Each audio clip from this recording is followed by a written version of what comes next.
விதி வலியுதுன்னு சொல்லுவா.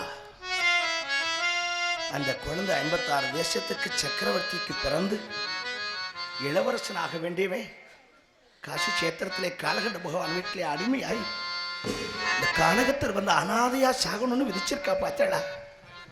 அந்த குழந்தை சொன்னதை கேட்டல மாமா. என் தாயார் எப்பவுமே அழுதுன்னு இருப்பா. இவனை அழ வேணான்னு சொல்லுங்க, எந்த சூழலையும் சத்தியத்தை கைவிட வேணான்னு சொல்லுங்கன்னு சொன்னால. சொன்னா 7 ஜென்மம் சொல்றா. உண்மையோ பொய்யோ எனக்கு தெரியாது. அடுத்த ஜென்மம் இருந்தா அவ தாய்க்கே பிள்ளையா பிறக்கணும் சொன்னாலே மாமா.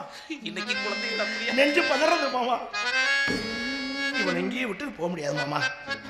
இவனை அந்த ஆலமரத்தடியில அவளை கிடத்தி இளந்தலையெல்லாம் போட்டு முடிண்டோம்.